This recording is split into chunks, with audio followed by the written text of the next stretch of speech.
Hi everyone, Raphael Harry here, and you're listening to White Label American, a podcast where we hear stories from an immigrant or two, sometimes more. Thank you for listening and enjoy the show.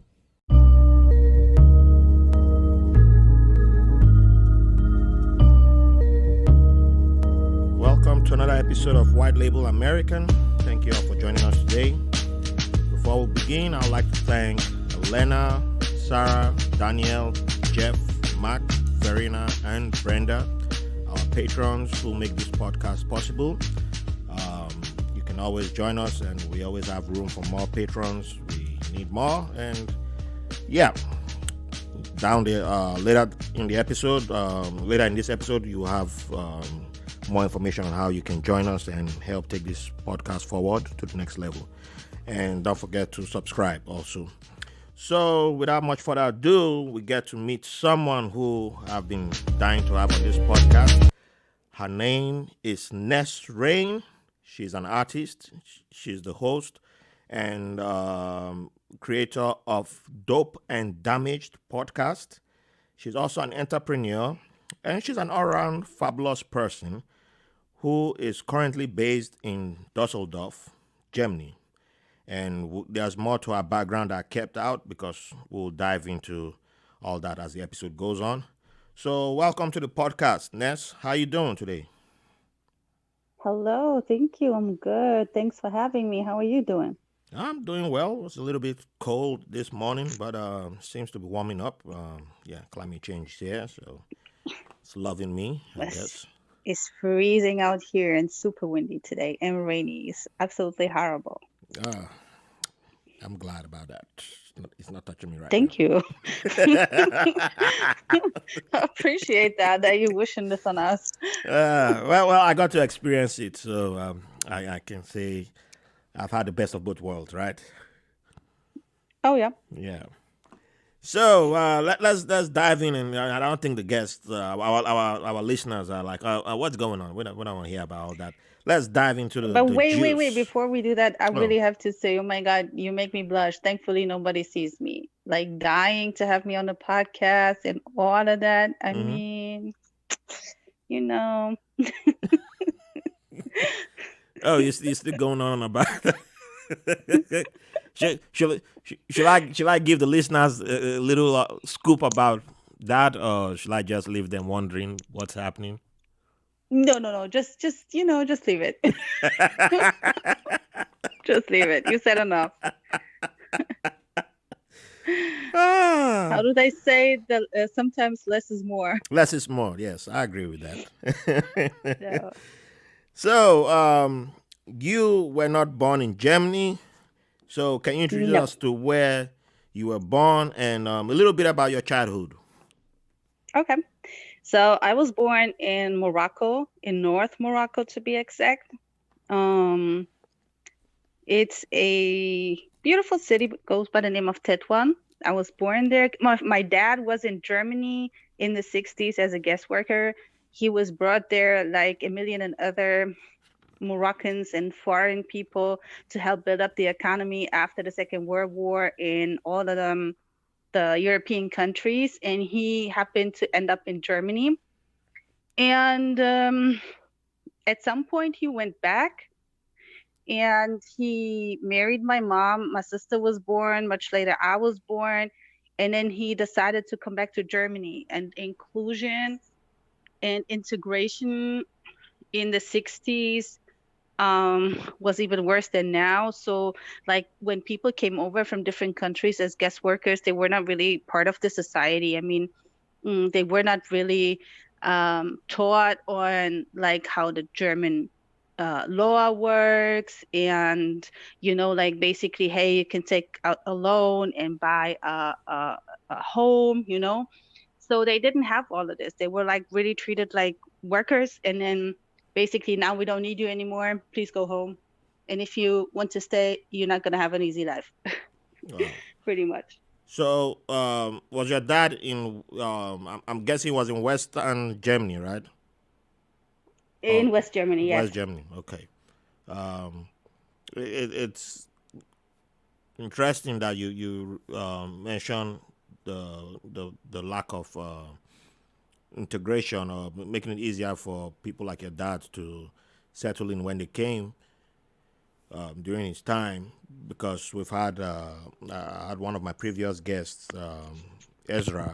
Her parents came from Iraq to Sweden, and she had mentioned something like that. How we have this image of Sweden being a very open country to immigrants and all that, but we don't get to realize how difficult they make it for immigrants to settle in there. And she broke it down so beautifully, and I was like, wow, most of us don't really, who are not too familiar with some of these countries, looking from the outside, we only just see one side of it, where we don't really see the other side, and we miss out on these details. So we don't understand the struggle that immigrants get to face. Because I've had a previous guest who had said it's on the immigrants who come to these places to make things happen, without really understanding that the government have a role to play in making it easier for the immigrants to be able to uh, settle in and contribute even more to the societies. Well, honestly, so here's the thing. So I have a friend, and we always have this discussion and debate because he came a year ago from East Europe. So he's a very white-looking person. So he came and well, not even East Europe, it's like Southeast Europe, let me say it like that. Mm-hmm. And he has so far only great experience. He came, he has an amazing job, he has like great friends. He didn't experience any kind of discrimination or racism here at all. So for him, it's very hard to understand that most people or most foreign people experience racism, whether it's on a big level or on a small level, but we all at some point go through it, you know? Yeah. So, and for me, because he says the same things, well, immigrants have to adapt and they have to do this. And I said, dude, what do you think we're doing? We're trying Mm-hmm. to adapt as good as we can, but the thing is very simple, you know?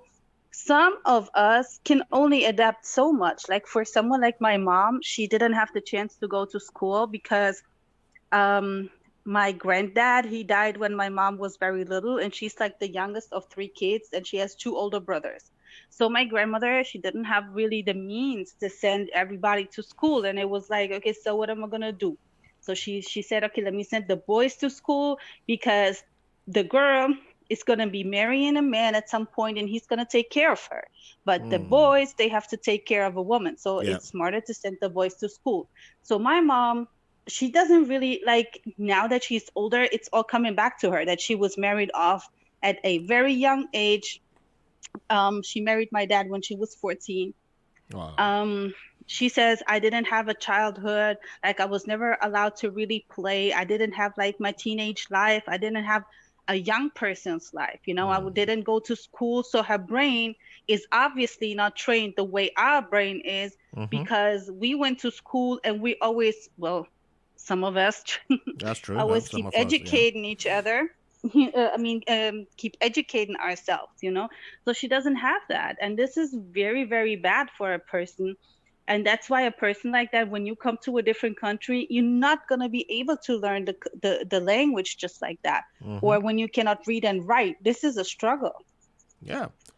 Yeah. So, like I told the guest who had said it's up to the immigrants to um, make the step to adapt. Everything was on them.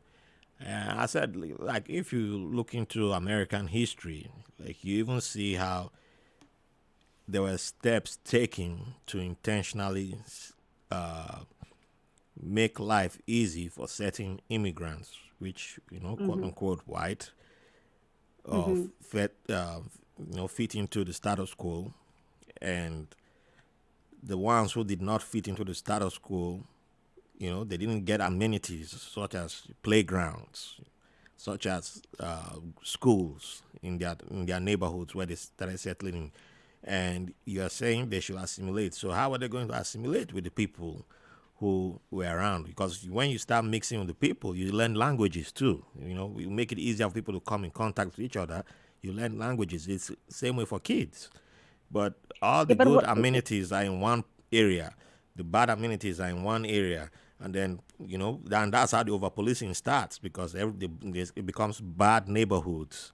It's so called bad Of neighborhoods and course. then good neighborhoods. And um, Ezra had brought up the same thing but in a different way, because in Sweden, Gothenburg to be exact, um, all the Iraqis were in one bubble. A bubble was somehow created by putting them all in one place. So you get familiar with your fellow people from the same part of the world. You're all speaking the same language. How are you going to learn Swedish? You don't see an incentive to learn Swedish because there's nobody. You're not mixing. You don't get to interact. But everything is like, okay, you all stay in one place. And if you look at it, going way back in America, it's kind of similar to the way they pushed all the Chinese to one area and created a Chinatown too, which was like, we don't want you mixing with our women, which was the idea behind it. But now Chinatown is much more hot, nice, fancy. See, everyone's moving to Chinatown. But going back to the history, you see how something like that was, the reasoning behind it was, we don't want you in our space, so go in here, and they push Yeah, everybody. but the problem is way bigger than just splitting people up. The problem is Yeah, but how people, mhm, especially in America, are treated. Let it be by the police. I mean, we don't have to talk about it, how far it went and it's going. yeah, When it comes to police brutality, we don't need to even go there. hmm, We all know that this is a serious problem. We all know that a lot of people, Black people, um, brown people, and whatever people with different ethnicity have less opportunities, like job wise and stuff.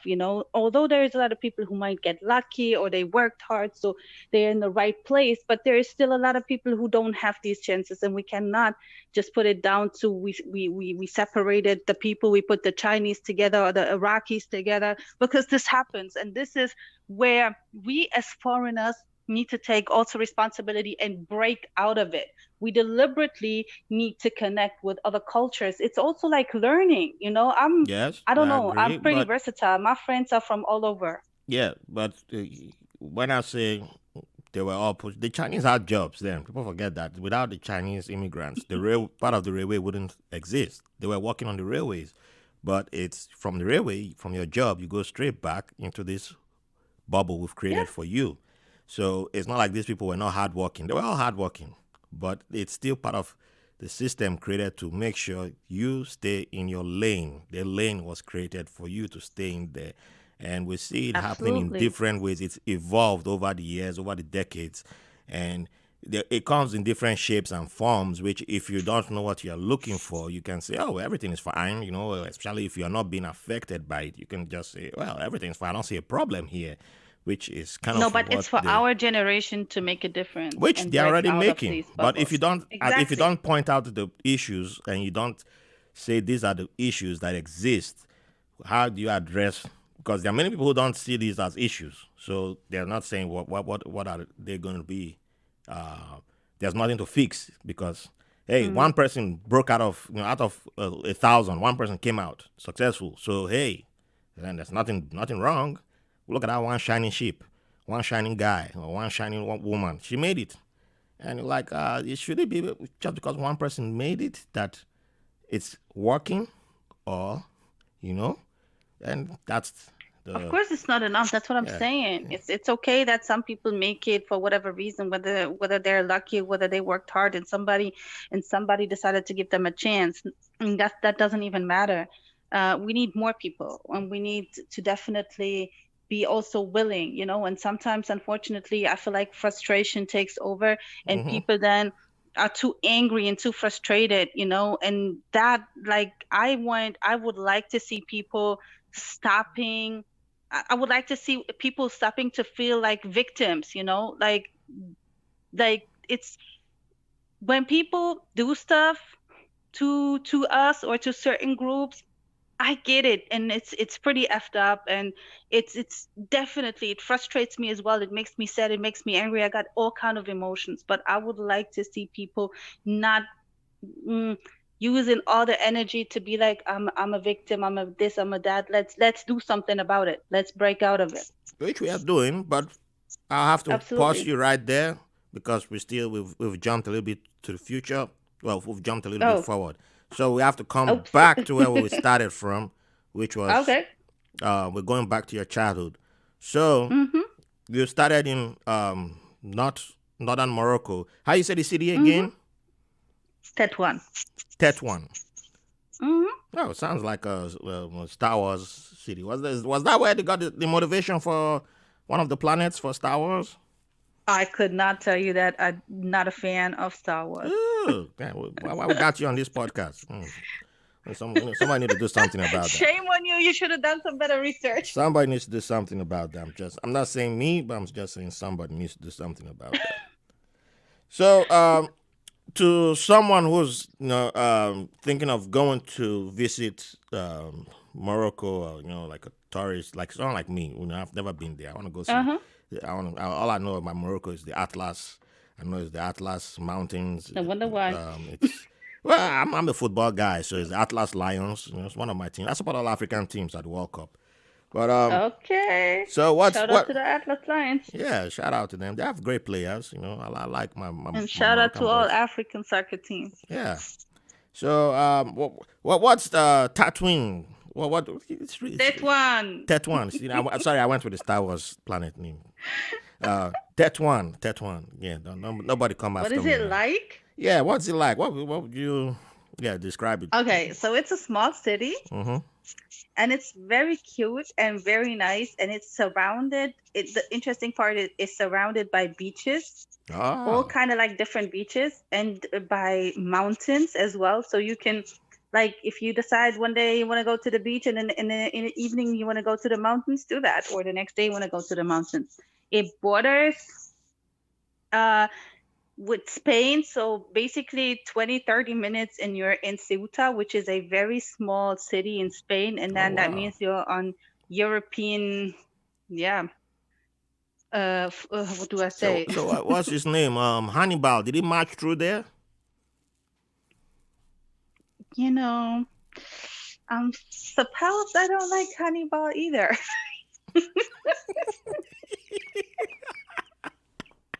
What I could tell you is in one of the cities nearby, we have Hercules's little places, you know?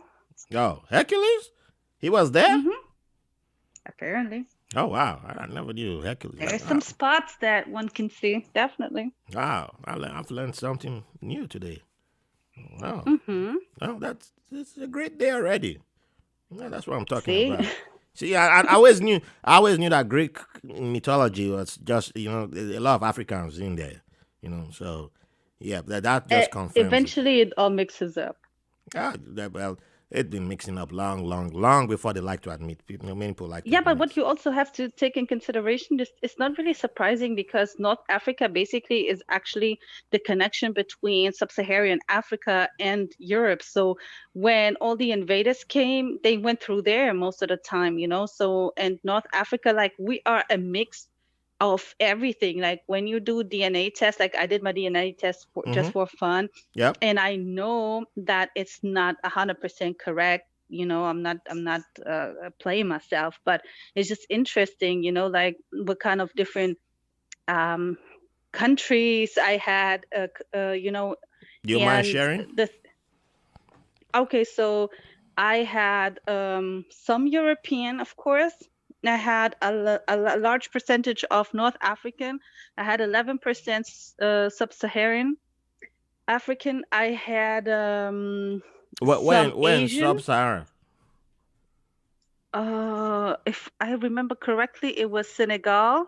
Oh, that's right next It, to you guys. yeah, it was Sudan and Oh, Mali. Sudan. Okay, that's right on the other side. Yeah, so yeah, and then I had also Egyptian, but that's still North Africa though. So Yeah. I had like a lot of in North Africa. I had some Asian, you know, Hmm. like Middle Eastern also. And Um, that's beginning to go everywhere. yeah, that's what I'm The saying. only thing Like left that's is why I Native say American. I don't think I had that to be honest. The I funny was just part is messing with though, you. I had Greece and Turkish though, I must say that. So that's why I say it doesn't surprise me that the Greeks been there as well, because I know the Germans been there, the Romans been there. Everybody basically came to North Africa, and that's in a I way mean, how we were if we're created. just going by basic trade, just by Hmm. trade alone, the Mediterranean Sea, everybody was in there. Everybody, everybody. Exactly.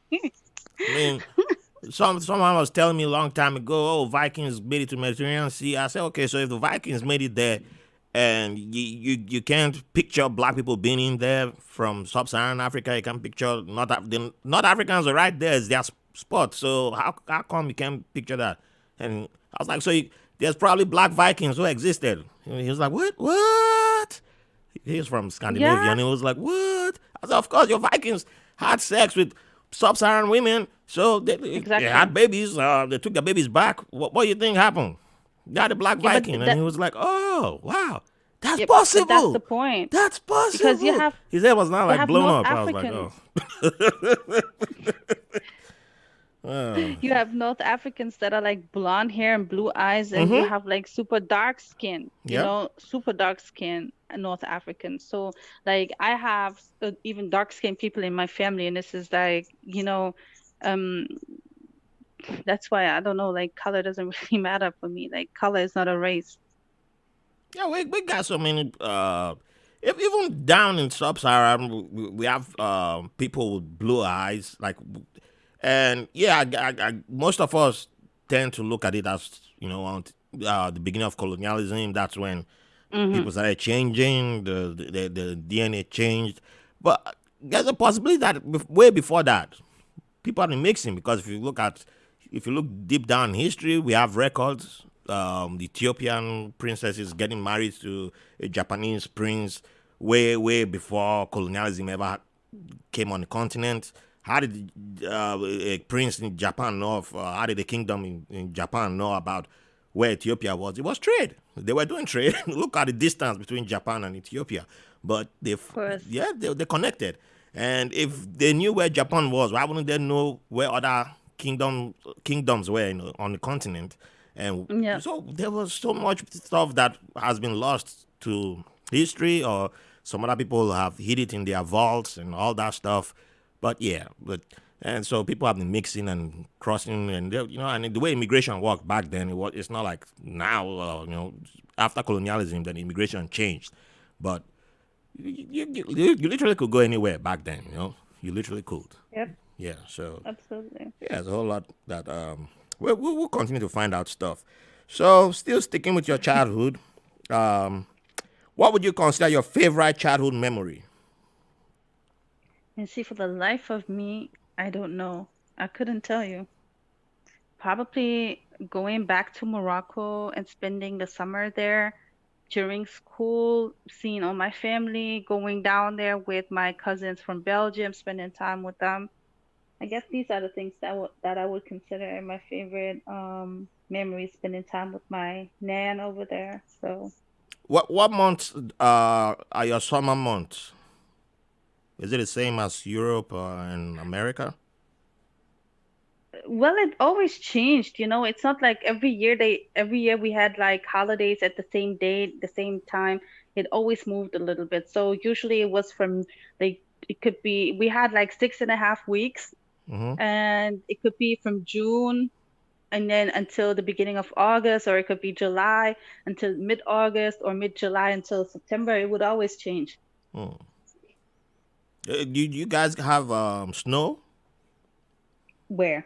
in the I was about to In say Morocco or in Germany? in your part of Morocco, or like Oh no, we don't have no snow. We're happy when we get rain. okay, because I thought with the mountains, No, no, no, but it's not like that. It's not like major mountains, but it's just okay. like still some mountains where you can go and just like enjoy the view, have some nice food and whatever. It's not like them extreme mountains. But Atlas Mountains are pretty tall, though. Yeah, but I've to be honest, I've never been, Okay. and I don't know that they have snow. I wouldn't think I so, don't know but I either. don't know. I just I based don't think on so. the photos that I've seen. Hmm. I don't think I've not seen a photo of like Mount Kilim. Like I've seen Mount Kilimanjaro with snow at the peak, but even though they don't have snow, I don't think they have snow in Tanzania. No, But I've seen but snow let at me the peak take it of Mount back. Kilimanjaro. Yeah. I think a couple of years ago we actually had some snow in Morocco, and it was the first time that people, because it was so cold that winter, and people had some snow and they didn't know how to deal with it. So Oh, I think, but it, I yeah, think I might know the year you're talking about. That might be the year where it snowed in the Sahara. yeah, I think it was that year. Yeah. It even Cause snowed in Dubai, and it was like in yeah, Vegas, and people yeah, were like, "What the heck?" yeah. Cause the city I was the city of my birth in Nigeria, Jos, it's surrounded Hmm. by plateaus. So the state is called Plateau State. Yeah, people had imagination. Just yeah. So Hmm. um, it's surrounded by I think 21 plateaus, and they named the capital Jos. And so the weather is a lot different from the rest of Nigeria, literally. And Okay. on they've had snow on record like once every maybe 30, 40, 50 years. Yeah, they've had snow once in a blue moon. So they also had they've had like, not really like major snow, but just the type of snow that'll make people go crazy. That kind of light. It's almost like Dallas type of thing where it's like, oh, it snowed here, but people if you're from New Yeah. York and you're like, what is this? What are you freaking out about? Ah, the end of the world. Ah, Yeah. go buy everything in the store. Buy everything. They say it's gonna snow tomorrow. What? It's barely. It's not even up to. It's not even half an inch. It's like you go to Walmart. Crazy. Everything's gone. The whole store's empty. Everybody's buying everything. Like, oh my god, the world is over. The zombies are coming. Like, Crazy. yeah. It's like, if you're from the north, like, yeah, just wait until you see real snow. It's gonna be crazy for you guys. Yeah. So, you are also an artist, but Hmm. when did you begin to notice that you had a passion that could turn that was well, that wasn't just an ordinary um how will I put it? Wasn't just an ordinary hobby. It was something bigger than just something that you liked, and this meant singing was something big for you. Like how did you really get into singing, or what did anyone inspire you, or was it something that attracted you, or how did it begin? I Oh, think I was just always into music, and my older sister, she was listening to a lot of music, and my cousin, she's a few years older, she was always introducing me to new music, a like lot what of kind of music? hip hop and R&B, What artists? and oh, TLC, Mary J. Blige, Boyz Hmm. II Men, all that kind of stuff. When I was very, very young, like Whitney Houston, actually, like, all Those are the some good names. typical names. Yeah. So, and I was trying to always sing back the songs, even when I didn't even understand what they were saying, because I was like 7, 8, 9 years old. We never did. And yeah, but for someone who did not even speak English yet, Oh it's yeah, even, that's true. yeah, different. Mm-hmm. Yeah, so and then I was always trying to sing back their songs, and then I was getting more curious when I started picking up English at school at the age of 10. I was eager to understand what the lyrics were and everything, and then people were telling me, "Oh, this sounds good. Are you actually quite good?" And when I was 15, somebody heard me that I know and said, "Hey, there's an audition. You should go. Let me take you." And I did, and I didn't even understand really what the outcome of this audition would be, or I understood I'm gonna go and sing somewhere for people who Mm-hmm. do music professionally. That's all I understood. Wow. So I went there, they liked me, they put me together with two other girls, and we became a group, and the rest is history. So was all this in Morocco? Oh, hell no, this is in Germany. Okay. So pause. We'll come back to Germany. So wait, what age officially did you move to Germany? Oh, at the age of 2. Oh wow, pretty early. Yeah, that's why I don't really have like, like most childhood memories are in Germany. Okay. Like the memories I have in Morocco when I was still 2 are very blurry and almost non-existing. Yeah. And yeah. Okay. All right. Okay. So let's take a quick break now, and Mhm. we'll be right back so we can focus on Germany then.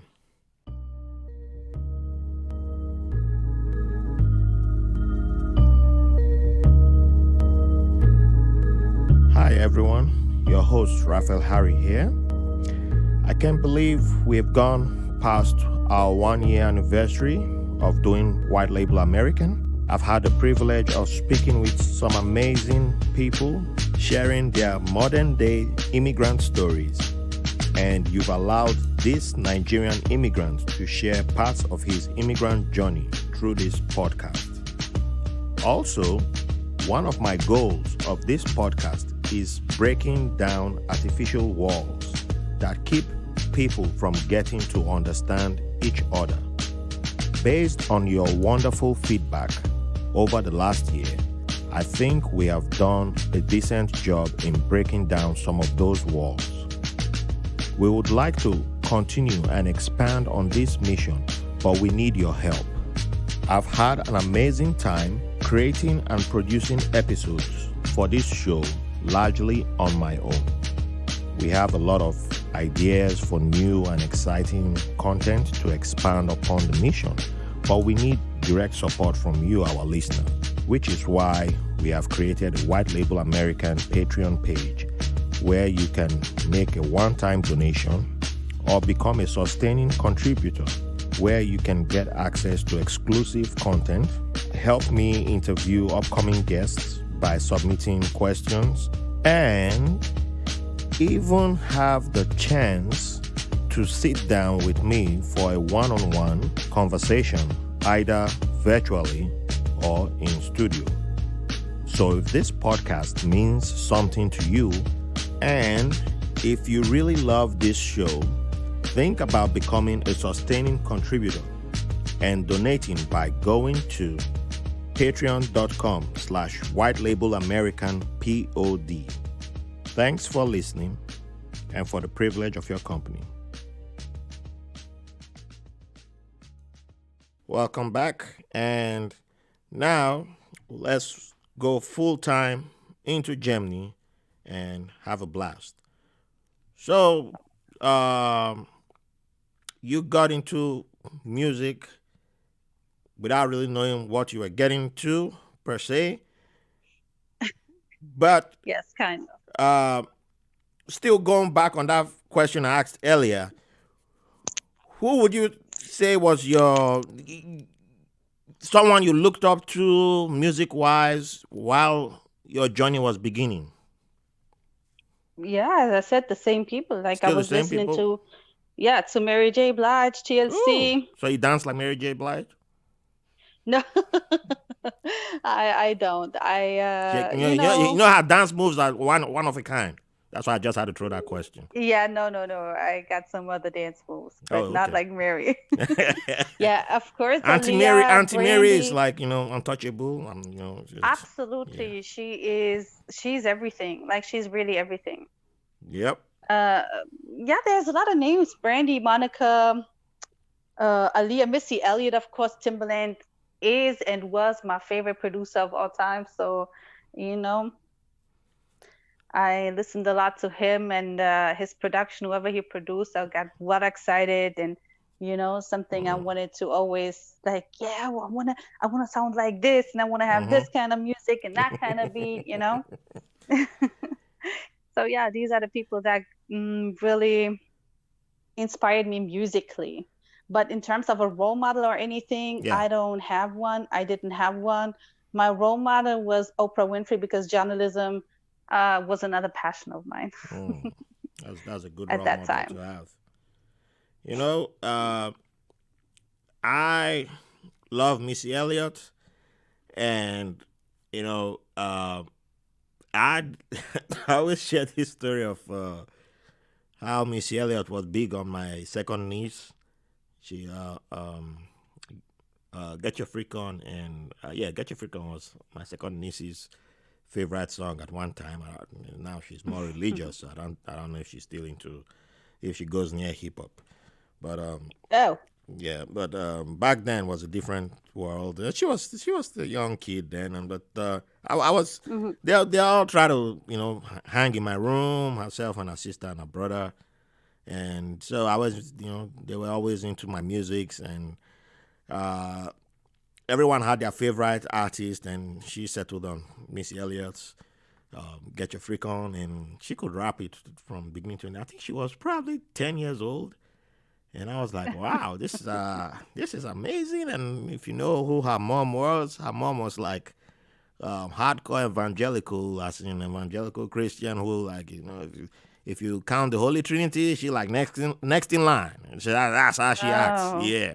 So I was like, can you not wrap this song around your mom because your mom gonna be casting all the demons out of me included because anything bad in the house had to be I was tied to it. You.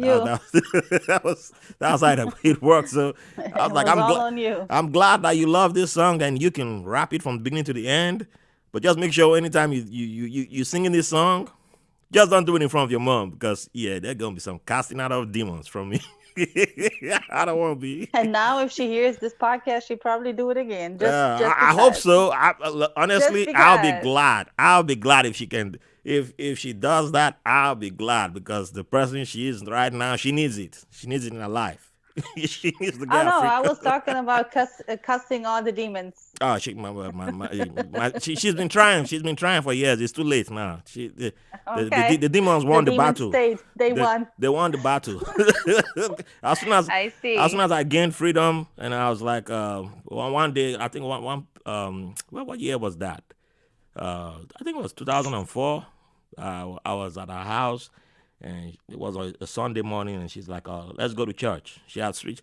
She was doing this thing where she always switched from church to church. She felt this church was hot, so she switched to this church, and she's like, let's go to this church. I said, I ain't going to that church with you. In fact, you know what? I don't feel like going to church. And she was like, what? Don't let the devil speak from you. That's the devil speaking through your mouth. Let's go to this church. They have two services. I'm going to this service right now. You better be at the next service. I better see you at the end of church coming into the next service. I was like, I'm not going to that church. She's like, okay, will you go to the former church I used to go attend? I was like, hell no. I'm not going anywhere. You know what? I think I'll go to a bar and go have a beer this morning. I have my own money. she, Shit. she got so bad. Okay. She called my mom. My mom had already moved to the United States. She called my mom. The devil is calling. The devil is acting up in Raph. Raph is possessed. He's possessed. My mom called me. I was like, oh, you know what? Just avoid a fight. Just go to. But it's church. Why don't you go to church? It's Sunday. It's not just about making your sister happy. Make everybody. I was like, I'm an adult now. I can do whatever I want to do. Yeah, but to this day, my mom still calls me. I'm like, did you go to church? I'm like, Oh my God. she like, So I she, don't want to she, know when she, was the last time you saw a church from the inside? at a wedding, and I was like, I'm Okay. struggling to stay awake. I mean, I was single. Well, there were the last two times I went to church was both weddings, and one was a Nigerian wedding, and I was single then, and they were like, everybody who's single here, we are going to pray for you to find a partner. I was like, what the hell, man? Oh, Give me so a that's chance. very nice, though. Yeah, right. You find That's your partner very might be in nice. this church. I'm like, oh hell no, my partner not in this church, man. I came to the UK for a But wait, wedding. wait, wait. Then after that, he wasn't single anymore. Hell So no, maybe the prayer worked. it didn't work. That was 2015. Yeah, and I got rejected a month. Yeah, that was in, yeah. It should have been it didn't work. But I mean, no, it didn't work. It didn't work. I mean, I got some good time in London, in the UK though. So Okay, yeah. well, let's not go there. if that's how the prayer was supposed to work, then yeah. But No, what happens in the UK stays in the UK. It's the same principle like Vegas. yeah, I'm open about that. And not like yeah, if that's how your prayer is supposed to work, then yeah. But the next one was a good friend of the family. They're both good friends of the family, Mm. both churches weddings that I attended. And the next one was a Catholic church, and the priest was, I think he mentioned something about um, gay gay, being accepted into gay people, and I was like, oh wow, okay, That's pretty open. I'm listening, I'm listening, and he said a few stuff. I think he even mentioned climate change and some. I was like, okay, well, I'm impressed. I'm not falling asleep now.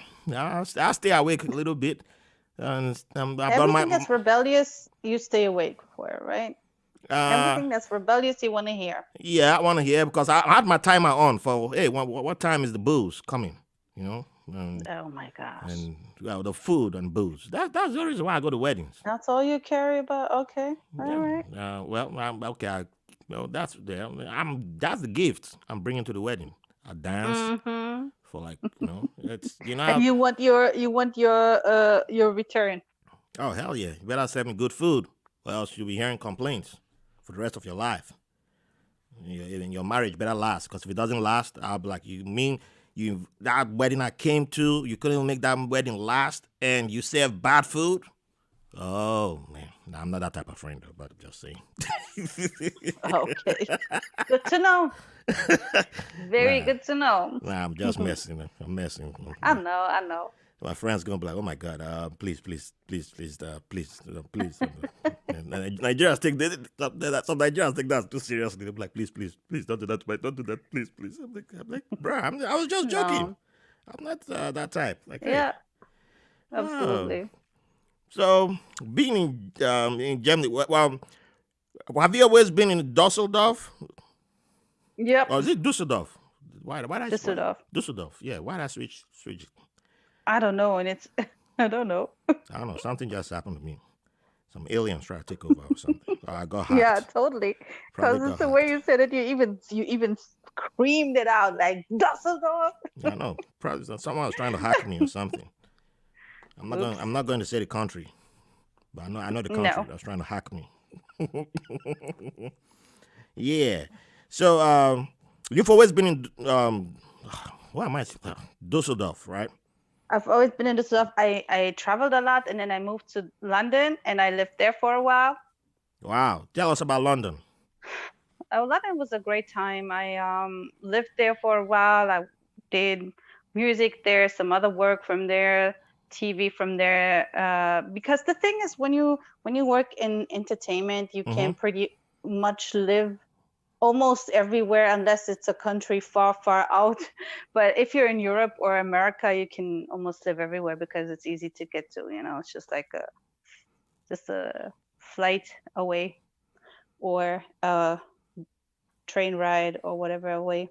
Well, Western Europe, it's a lot easier for you guys to just Yeah, yeah, jump across the border. absolutely. Like jump 10 steps and you're in another country. 10 steps, you're in another country. Pretty much. Yeah.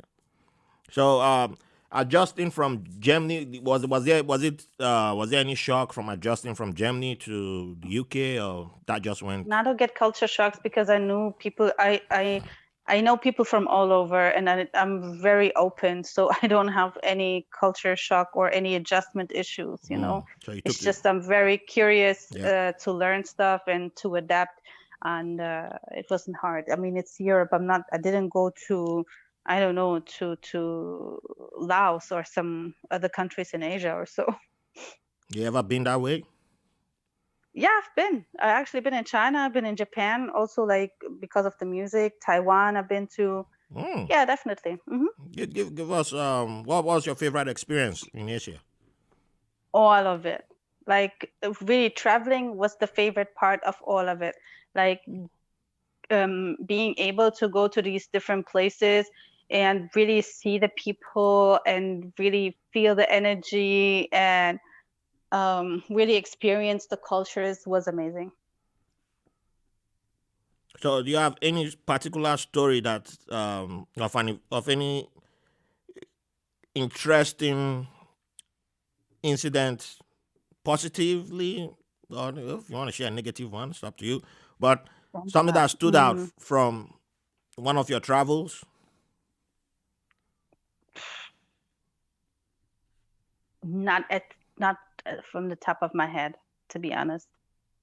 Uh, Not from the top of my head. It was all everything that's learning for me is amazing and positive. Everywhere I mm-hmm. can go and basically really communicate with people and experience the country, the culture, the way of life, and the lifestyle, is for me a positive and amazing. The negative is more, um, it was a very difficult time being in that group because as young girls working together, it's very, very difficult. Jealousy kicks in and Mm. one feels, more neglected, or because they might not be as good as, and then, there's some kind of like anger creeping up, and, you get to feel it. And then the management screwed us over. So Oh wow. over time, yeah, it was funny. I mean, it's the same story like with everyone. After a few years, when you're like young, 15, 16, and you're still in this development Mm-hmm. process and everything, it's all good. But when you're like 18, 19, 20, and you feel like, okay, we're getting clothes, we're getting everything, but it's just like, what kind of money like are we making? When are we be able to make any money and maybe support our families, or like Mm. anything for ourselves? And it wasn't coming. So Yeah, because that was going to be one of my questions. That you were 15 when you started in the group, mhm. and was that everybody in the group? Well, two of us were 15 and one was 16. Yes. Okay, so it's still around same age Yes, but it bracket. was, so they signed us, and it was at that time, which doesn't really exist anymore these days. It was Mm-hmm. artist development. So basically, we were trained.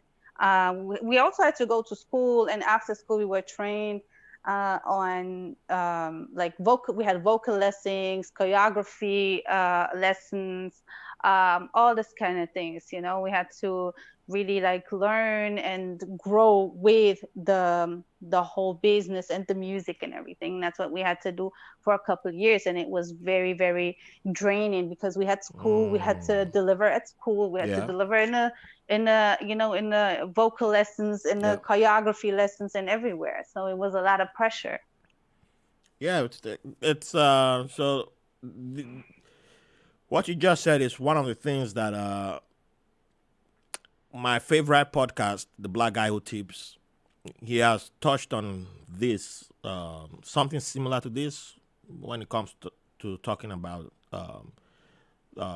artists and celebrities and how we as fans, the public, tend to go after them, Mm-hmm. and and I've been doing some soul searching and realizing that we see a young person, a kid, blow up, and it's like, oh wow, this person, that will start projecting everything from ourselves onto them. Like, why are they not talking about this? Why are they not doing this? Why are they not this? Why are they not that?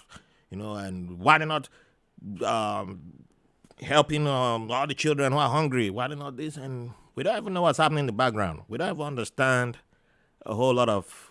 We don't even understand how the business works. Yeah. And we're not even aware of the shady stuff that goes on in the background. How a whole lot of people are primed to be taken advantage of until we start hearing details of the cases that have been made public, because a whole lot of these cases never get to be made public, so we're not aware. But we just, this artist just wasted their money that they never received. They wasted their money. If that was me in in that person's shoes, I would never be broke. I will never be this, and I will never be that. And he's not an artist. He's never been in that industry, but he does a beautiful job. The husband and wife, not just Rod, but the husband Mm-hmm. and wife, they do a beautiful job of humanizing people in all industries, and it made me started taking a different way of looking at people in industries, and not just jumping to say, oh man, just projecting, you know, rage or out. Because now this is the age of outrage. Everybody just gets out. There's things to get mad about, but not just everything. You're just going to start typing and posting, creating anger about. And Mm. now that you just someone who's never been in an industry gets into an industry at a young age, it's easy for people to take advantage of them. I know I have friends who tried to get into soccer in Nigeria, and one of them was even I was in the room in a barber shop when a guy came in and said he was an agent. He was talking about having openings to take people to where was it, Singapore or something like that. And I knew a guy who was trying to get into something like that, and I called him and said, hey, there's someone who's here, and I got the guy's number, and he said he was interested, and the guy just took his money, never, he just exploited the poor guy, exploited him, took more than probably about $5,000. That was it, down the drain, gone. That boy never left Nigeria. He still never left Nigeria to this day. Never set foot outside Nigeria. He was one of the lucky ones because there are people who they will just take you and dump you in one country, and that's how the guy got executed in I think Malaysia, because the kid signed up with one of these guys and they took him to Pakistan and dumped him there, and he's on the streets begging. And Wow. someone is like, "Hey, okay, I see you're a good footballer. I can get you a contract in Malaysia, but just help me transport this bag to Malaysia." Oh God. And he never looked into the bag because he thinks he's helped. The good guy fed him and everything, and he takes the bag, and we all know how that ends up because it's drugs he's transporting, Of course, these stories and are like all but the time we hear Nigeria does them. not fight for your rights. Especially back then, they never cared to fight for his rights, so he got executed, and yeah, Really? yeah, yeah. So there are a whole bunch of them like that, and it's but And back when was this? this was I think uh, 99 or 2000, but his story was in the papers before the execution happened. But I remember reading then, like, people like, how can you be so stupid and go take stuff from somebody? It's just, but you've never been in that shoes where the guy had been dumped. Now the older I get, I understand how the business Oh works. my I understand God. how people just come in and they are predators. They are looking searching for prey. They know how to identify a prey and zoom in on you and grab you. It's This what is they do. terrible. But we don't use that language of people being predators in all industries, searching out prey to go after.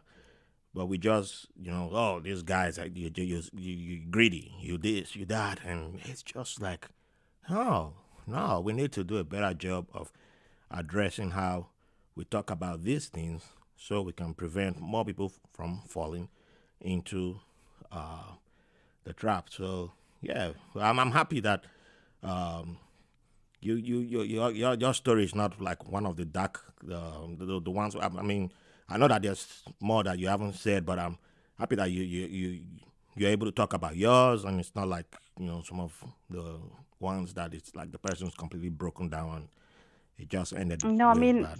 it did not end like this. Like, of course, how you said there's way more that is way too long to go into detail in, but it was very frustrating. And but I had it in me back then. I wanted out of the contract. I went to 5 different lawyers. They all told me there's no way to get out of the contract, which was extremely depressing. But the sixth lawyer, which is so funny because it wasn't even an entertainment lawyer. It Wow. was just that it was somebody's uncle, Mm-hmm. and we just had him like look over the contract, and he managed to find a loophole, and he got me out of it. Wow. So since getting out, have you still been in, are you still in the industry, or did you just take a break? Well, what happened then is I got uh I wasn't on an exhibition. I ended up on a different kind of audition. It Mm-hmm. was for MTV as a host. And I went there and it was cool and everything. They liked me, and I went to a different audition again for hosting for TV, because it was like, oh wow, I can actually do this and talk and get paid for talking Yep. and connect with people and communicate is something I love to do, because as I said earlier, I was into journalism anyways. So one audition, they liked me, they offered me a job, but I had to move somewhere I didn't want to move. And so yes, then I started creating basically demo videos and sending them out to different TV stations all over and to people that I had met previously through the music. And at some point, I was contacted, and I always was like doing basically like interviewing celebrities for different TV stations, radio stations, sometimes magazine as well in the UK. Mm. And that's how basically I built my portfolio and I got my name out there. Oh, that's cool.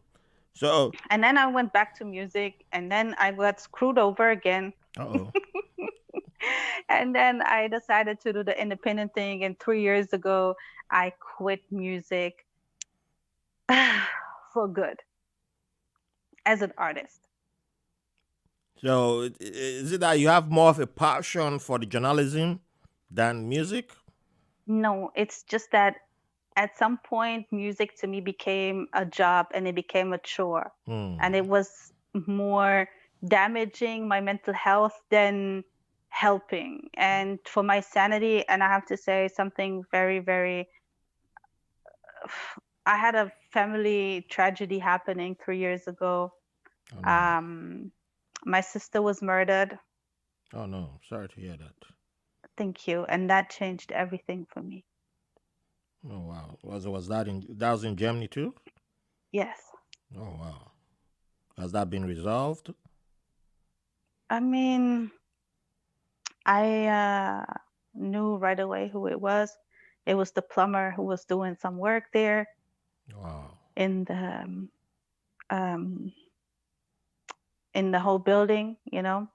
And yeah, he basically after his work day, he came back. He raped her. Oh He no. strangled her with a phone cable, and he drowned her in a bathtub. Dang. And 3 weeks later, he was arrested.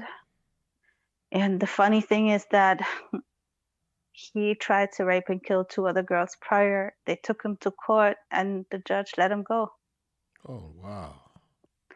So this time he admitted everything. And when we were supposed to have the court with the prior police who didn't do a good job, the even the judge who let him go, the other victims and everything, he committed suicide in Oh the come cell, on. which is the Dang. greatest gift ever. Ah. Uh, dang. So that's the story in a nutshell. Oh wow. But did he have any particular reason for just doing that, or he just picked people at random to do it too? He picks random girls that trigger him. Oh, He already had his next victim after my sister. He chose this job oh, purposely oh, to go into people's homes and basically fix their bathrooms or the kitchens or whatever. oh, wow.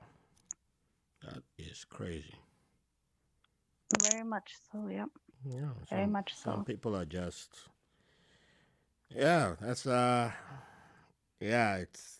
That's just yeah. My condolences there. Thank you. Yeah. So basically, that changed everything for me, and it put a lot of things in perspective and things that situations I was scared to end before because, like whether it's relationship or Mm-hmm. whatever, I was in and I was like, okay, so if I'm gonna not do music anymore, not be with this person anymore, not have this friend anymore, what's gonna happen after? Mm. All of this was like out the window and I just made decisions and I feel much more relieved, to be honest. I'm still in the entertainment industry doing other stuff, Yeah. but I won't be actively pursuing singing or anything anymore. And to be honest, if I'm very, very honest, the reason, or one of the main reasons, if that's not even the main reason, I understood very early that if I want to do something, it takes two things. It takes connection or it takes to be known. Mm. And I could sing, I enjoyed it, and music could possibly open some doors for me to do some other stuff. Yep. because I always had a passion of helping women like my mom, like still giving them opportunities to learn, go to school, or like give them some of their life back that they didn't have. That's very important. And Yes, um, but I like that definitely you is. said it takes connection and it takes to be known because I Well, think, one thing is it takes money hmm or to be known or connection or and I should say. and yeah, that's how I wrote it down because Yeah, it, in a way that's every industry, that's exactly. everything Exactly. because I've my during my final year in college, I might go back again. Let's see, but for my bachelor's, there was a class that I was attending, and the professor was like, "How do people? What do you think it takes for someone to make it?" And there was this girl in class, and I say girl because she was a girl. She was little, pretty young. Well, I'll say young Hmm. woman. I'm not saying girl. I'm not saying condescending. She was a young woman, and she was like, "Oh, if you study, you work hard, you'll make it. You go to school, go to university, and you work very hard. Afterwards, you make it." And I was like, "You know what? I'm sorry. I'm sorry. I just have to rule you out there. That's a lie. It's a big lie because whoever told you that, they lied. That's one of the biggest lies I ever told, and that's just because you can go tell the janitor downstairs that that's all it takes. Because I've talked to the janitor. He was born in different in a Central American country, and he came here and he had a university degree. He was a great guy, and that dude.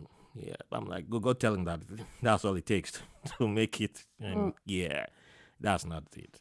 But mm. the connections, you need connections. That's what networking is supposed to do for you. And if Absolutely. I had a way of redoing things, I wouldn't have the way I went to university. It would be different, but it took a while for me to start figuring it out.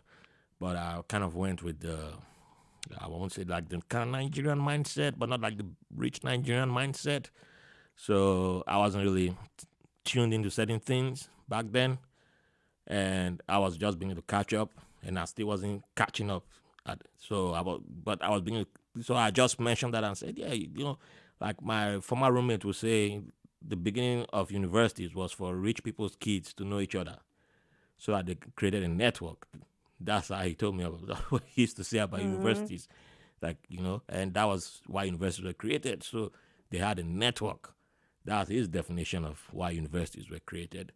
And when I said that, the professor was like, actually, he kind of laughed, but he just said, you can't just be telling people to work hard. I mean, everybody's work. There's so many people working hard. Like, you think someone wakes up at 6 a.m. in the morning, has three jobs? That person's not working hard, and but this person with the right connection probably wakes up at 10 a.m., gets off work at 2 p.m., and they're done.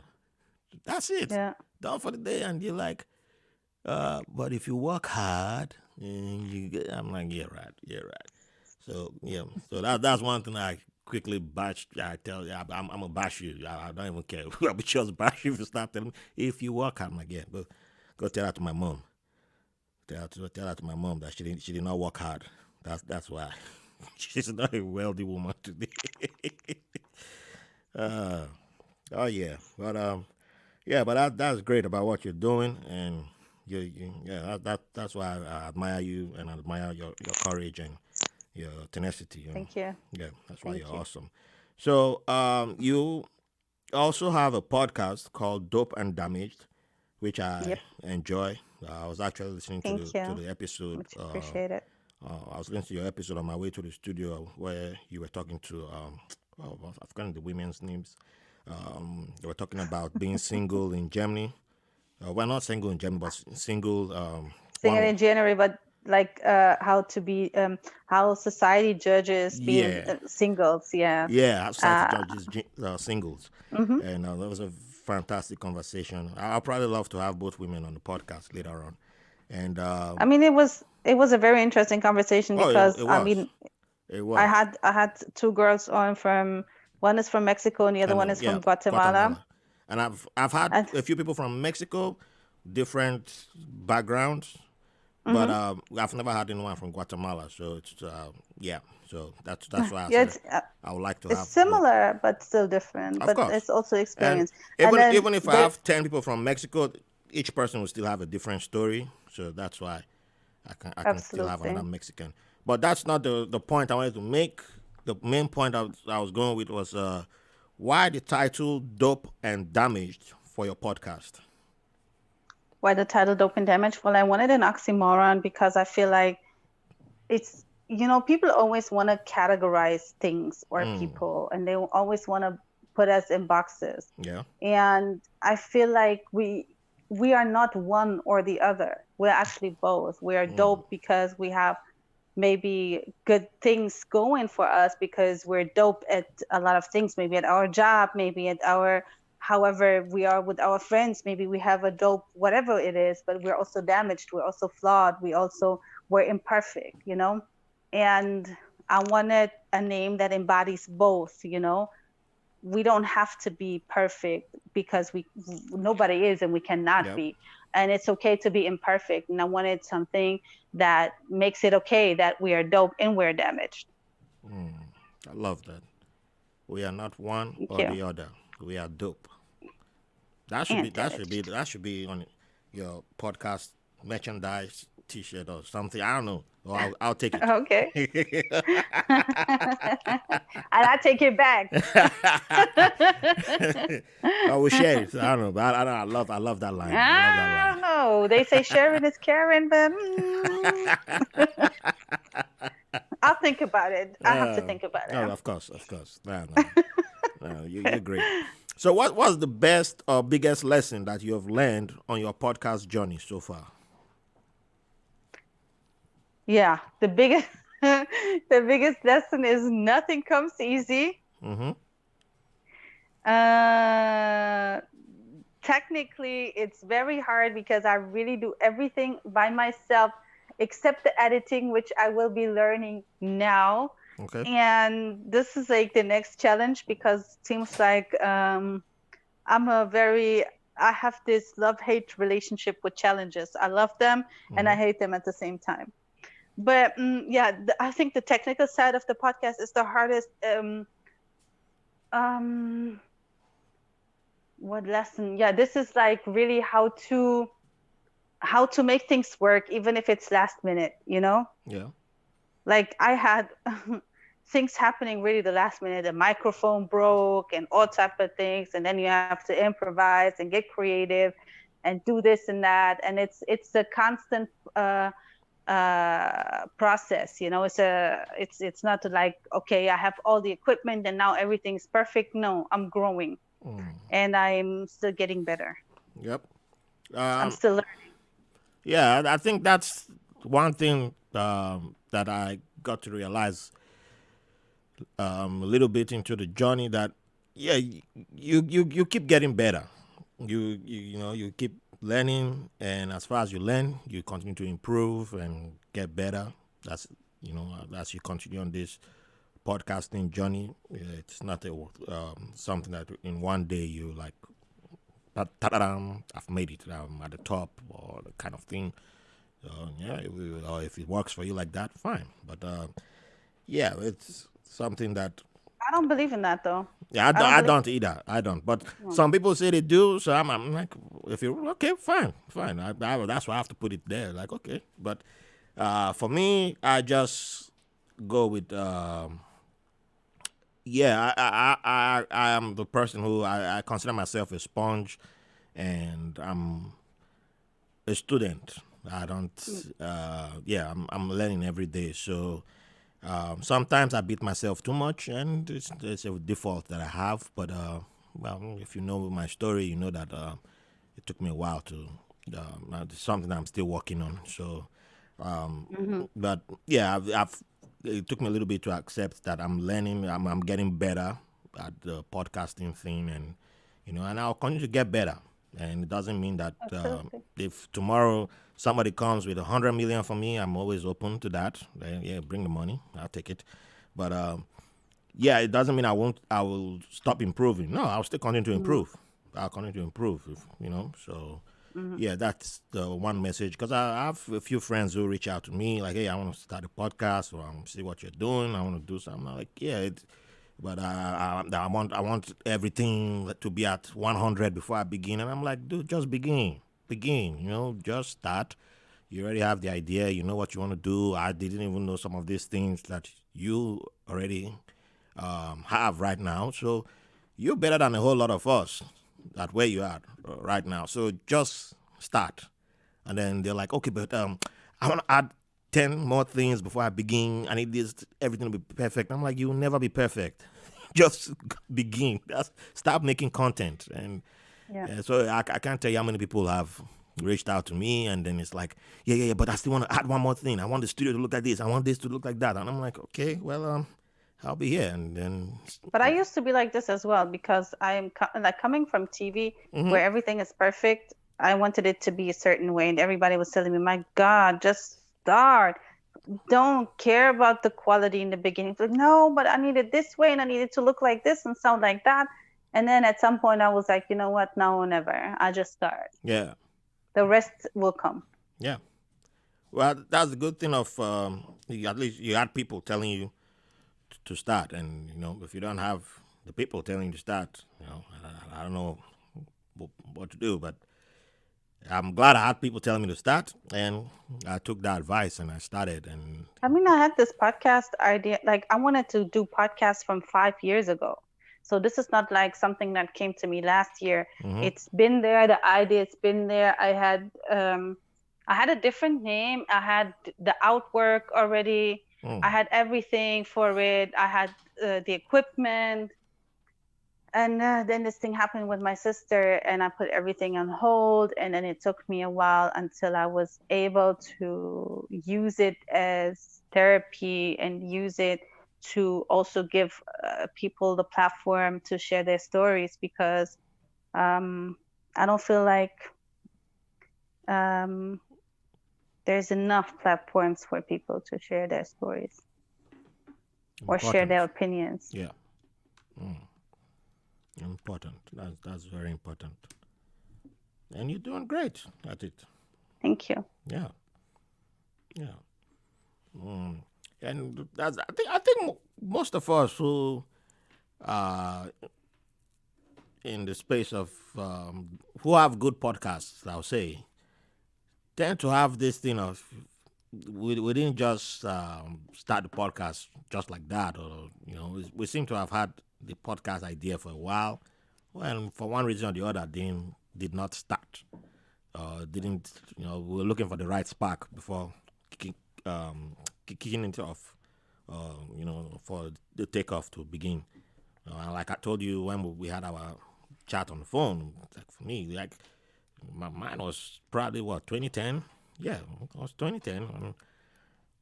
That's when people started telling me I should do a podcast. And back then I was like, no, I don't want to, not yet. Give me some time. That's very true. And Actually, a producer I used to work with mhm. at that time used to tell me you should start a podcast. Come, let's do a podcast. And I was like, no, mm-mm. Yeah, but And then mhm. 5 years later, he told me, so it took you 5 years to do what I told you. And when everybody's into it, now you decide to start when it's actually like, I was Ah. like, leave me alone. Hey, but Let me in do my me. case, the good thing is that if I had, let's say, if I had taken up the advice of the people that said do podcast or do something on YouTube, start something, the person who I was then would have had to grow into the person who he is today. So I don't know if I had found a little success doing what I was doing then, because the opinions that I had back then were more I'll say it's more attractive to a larger audience. It's more, I'll say, more glitter, I'll say. So I don't know. I think if I look back at it, I'm like, would I have been able to change, or would I have been willing to change the way I'm willing to change today? Where I'm like, yeah, I'm willing to admit, okay, I was wrong, and I can move. But it's not even about that. It doesn't matter. Well, to me, What matters. that matters. I look back and I'm like, yeah. So assuming I I was my mind was where I was like, okay, yeah, I'll do this thing. I'm not lacking the confidence and all that stuff. Okay, I'm going. Let's do it. And then I did it, and I was like, oh wait, it's actually working. I can actually do this. And then wait a That's the minute. point. And I'm like, wait, nah, It, I'm not gonna change. I'm not changing. People are like, nah, I'm not changing. Nah, I'm like, I don't know if I would have. So I think I started at the right time, in my opinion. But exactly. That's what I yeah. mean. It doesn't matter what was the hold up or Hmm. why not. It's important that you're doing it now, and that's important. Timing is everything, and timing is also a feeling. A lot of the times, when you feel it's the right moment, then that's when you do whatever you need to be doing. Oh yeah. Oh yeah. So um, is Dusseldorf? Why am I having? I've been pronouncing this city's name for like forever. Now it's like two people are in It my butt. doesn't matter. Is We call it Dusseldorf we going to Yeah. be your home for a while, or do you have any plans to move away from there? Let's see. I don't know. All right. That's really Let's see. So for anyone, because I have a few people who have moved to Germany, and I've interviewed one of them, and I hope Mhm. to get a few others Mhm. down the line. But for others who have now that the orange utan, that's what I call him, orange utan. That's the man about to be evacuated from the White House. It's about to leave. I don't know Mhm. if they're still going to move out of United States, but should more people want to leave United States to move to Germany, uh, what would if someone says I want to come to Dusseldorf, what would you tell them? What should they have in mind? What should be one of the first things um, that they should do if they're considering moving to Dusseldorf or Dusseldorf? What do you mean? What's the first thing they should do? What should they? Not like first thing they should do. Like, what would you say? What would advice would you give to them? Good luck. That sounds pretty German right there. Well, look, I don't know because it always depends on the person, Like I know someone, she moved here and she moved to Germany. She moved to South Germany. She was happier there, but she's here in Düsseldorf and now, and she is complaining, oh, the houses in Germany are too small. Oh, in America I would have a much bigger house, or the guys in Germany are this, or the guys are that. And this is like, I don't know. It's what you is I think moving to a different country, if you can't adapt, for God's sake, go back or I don't know what to say to this. For me, it's very hard because I'm very open-minded. If I don't like something, Hmm. I try to compromise or try to find ways around it. If I can't, then obviously this place ain't for me. I gotta find happiness elsewhere.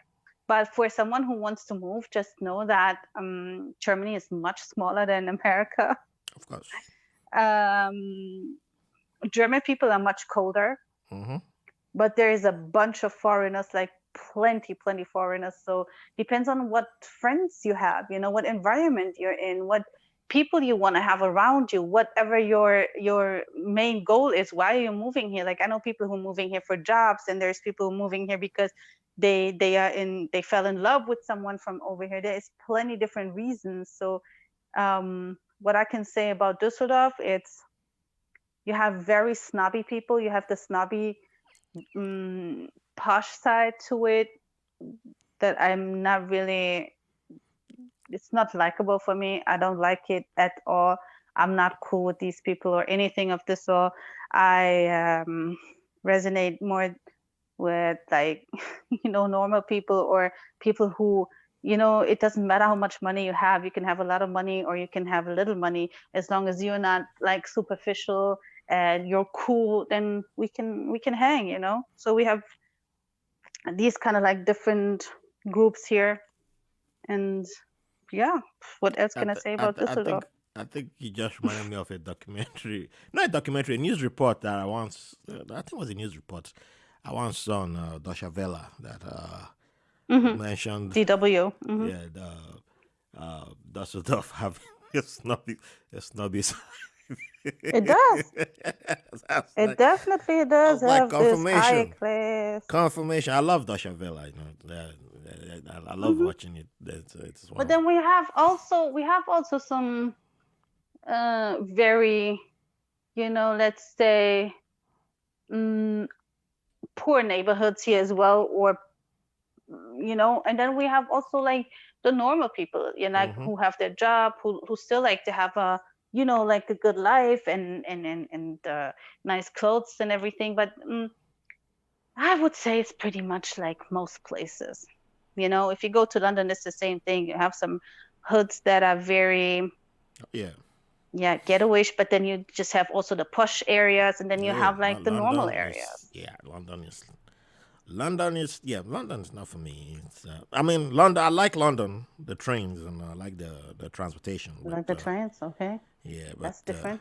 yeah, it's Out of all the things in London, you managed to say you like the trains. oh yeah, I love the transportation. The train So, especially. so what I don't. about the transportation in New York? I love my subway, but I don't do it right now. I don't do it too much. I only do it once in a blue moon until Mm-hmm. the pandemic dies down. Goes back, yeah. My friend who used to work on the trains, he died. So, yeah, it's Oof. yeah, Mm. but that's not my main reason for not Okay. doing the trains. But it's just, yeah, yeah, I couldn't even go to his funeral because he lives in Long Island. I was like, yeah, I ain't going that way. It's too no.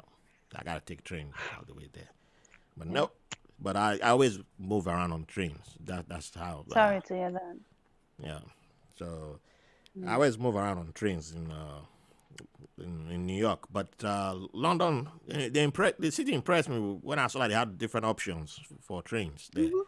So I was like, okay, that's Mhm. cool. But when I saw an apartment building, so I was like, man, y'all expensive here, man. It's a whole different type of expensive.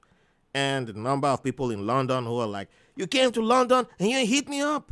Oh yeah, my classmates, the from secondary, primary, the number of people I know in London, they keep increasing every year. I don't know. It's just like the Nigerians, there's too many there. So it's a city. I Okay. shouldn't be going there. I can't go there. There are too many people going. It starts fights. Okay. It starts fights. All right. Yeah. So it's not fair to. You said that, not me. Yeah. So and for people who are interested in Germany, the only thing I tell you is this: if you're not gonna drink German beer, what's the point? Sit your ass wherever you are. Go there and drink German beer. It's healthy.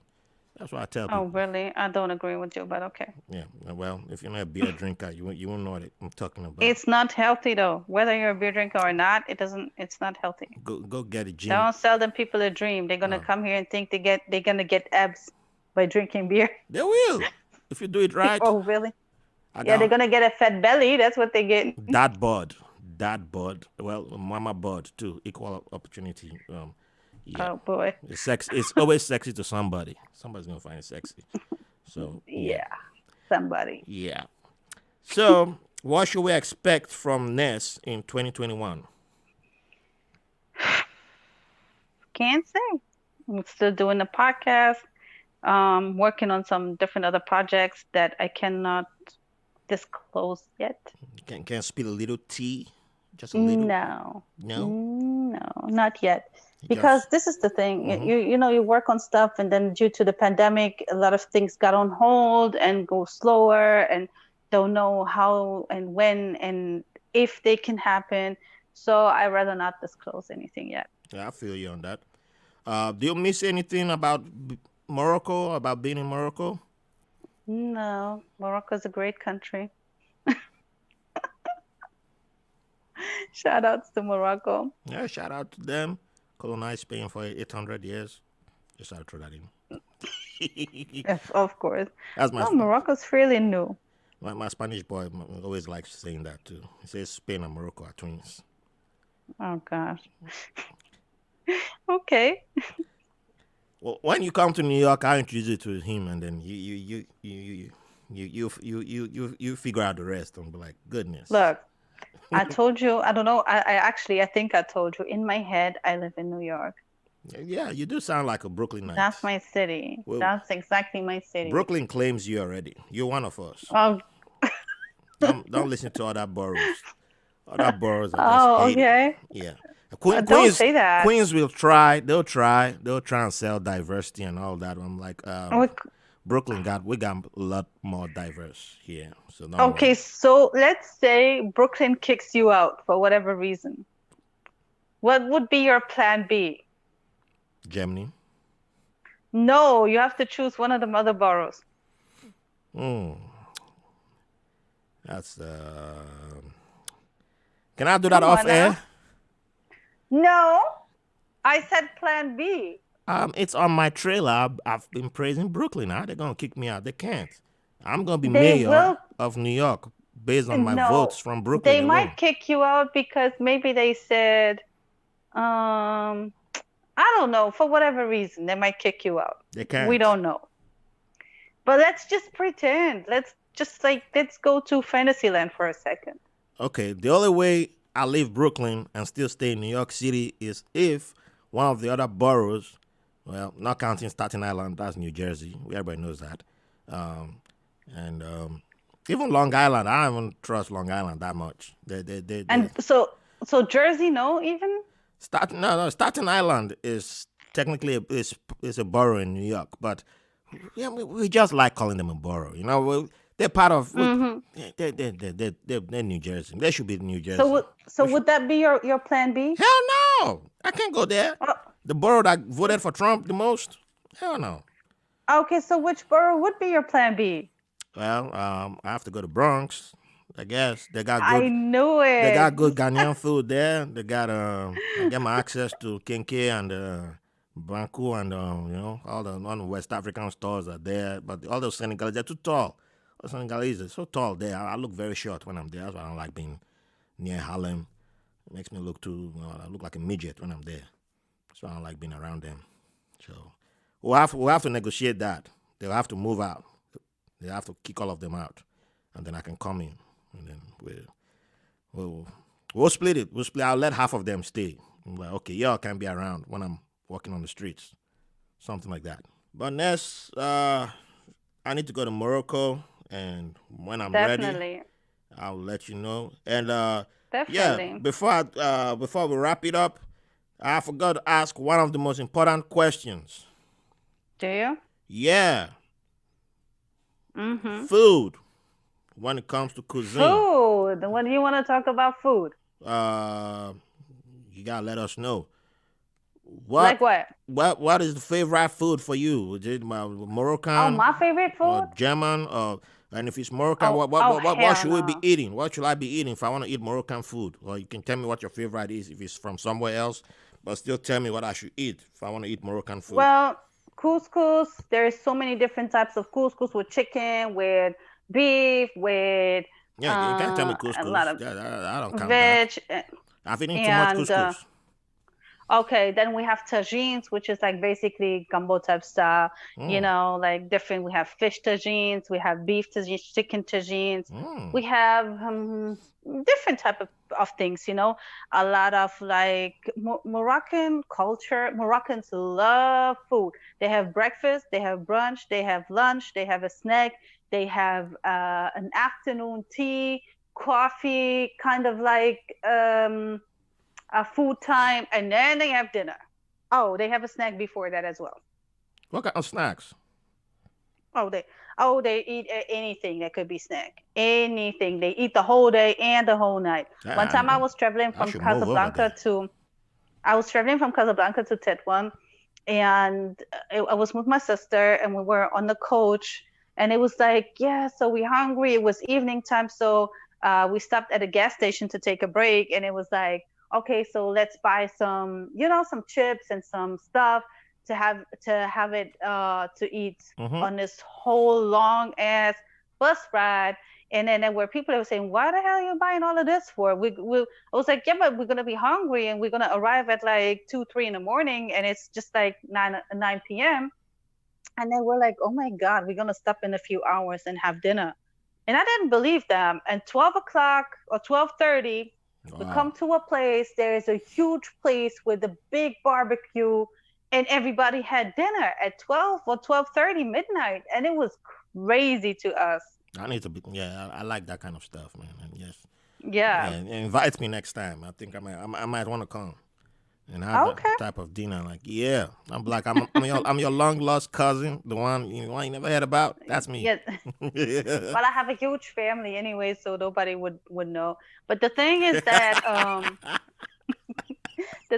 that me personally, I'm a vegetarian, so I don't really eat all of that. Hey, I'll eat on your behalf. You see, I'll take one for the team. That's okay. See, that's how it works. You Teamwork, eat on my behalf, teamwork. I got you. Trust me, I right? got you. I got you. That's why I I'm get here. the veg, you get the meat. Hey, there you go. See, sharing is caring. Yeah, definitely. Ah, so when you go home, they have veggie meals for you.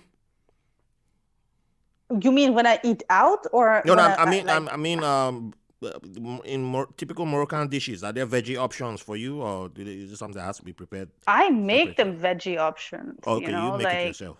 I prefer homemade food, but Mm-hmm. if I eat out, I mean we have vegetarian tagines and we have salads and like you can definitely I mean it's definitely mainly meat based, but um you like I can work with it. There's ways. Okay, all right, sounds good. I'm Yep. that person that goes to McDonald's and orders a meat-free cheeseburger, and everybody be asking me 20 times, without meat? Really? No meat. So does it mean everything else? Like, yes. So, but no meat. Yes, no meat.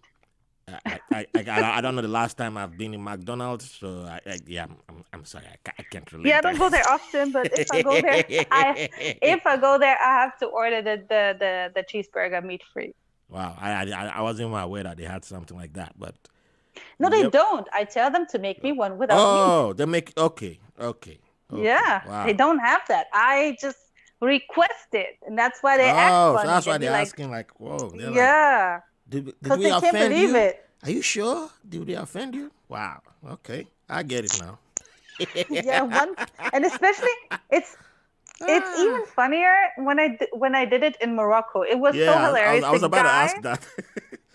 The guy was so shocked, and he asked me like so many times, and it was to the point where we were getting impatient. And then he asked me, "And what do you want me to do with the meat?" I was like, "I don't know. Eat it, put it on the next burger. I don't care. Oh, the poor guy. I just don't want it." The poor guy. He must have. Yeah. He ain't never seen that in his life. He must have No. gone on WhatsApp and texted everybody. You won't believe what I saw today.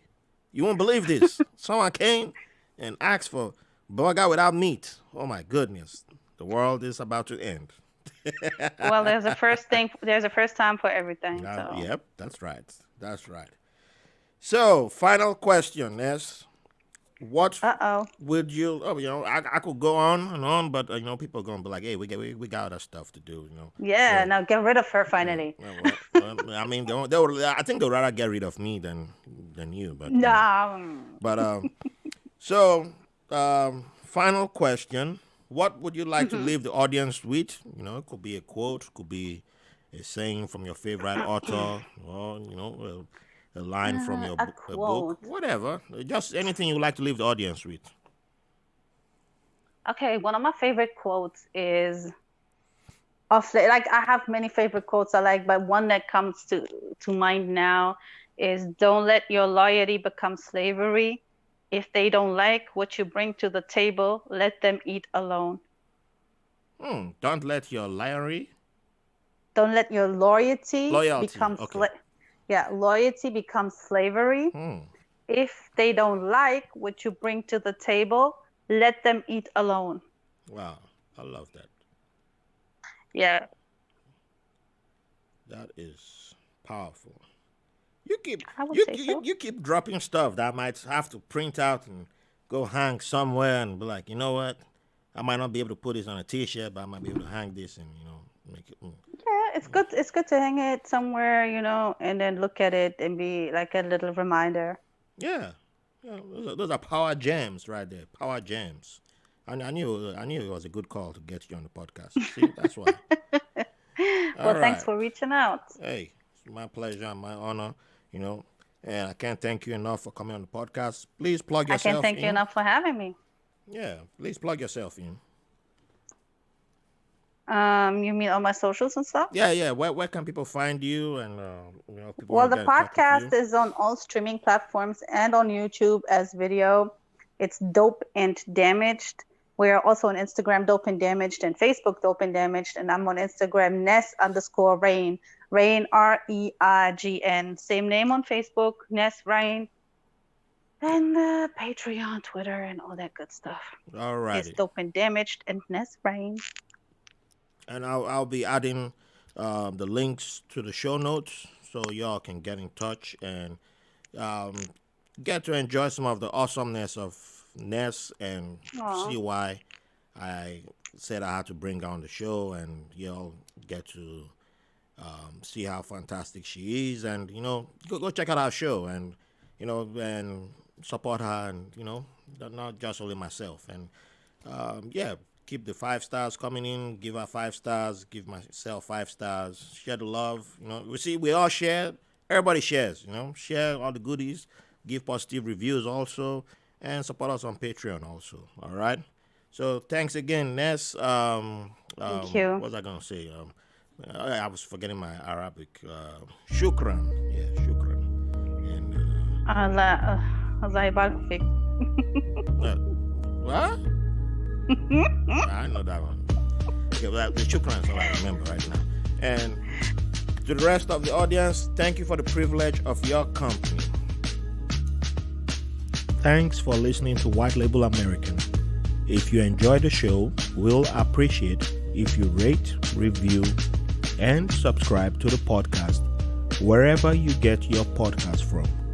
If you have any questions, comments, or have someone who will be a good guest on the show, or you want to be on the show, send us a message at whitelabelamerican@gmail.com. And make sure to follow us on Facebook and Instagram at White Label American. Thank you for your support.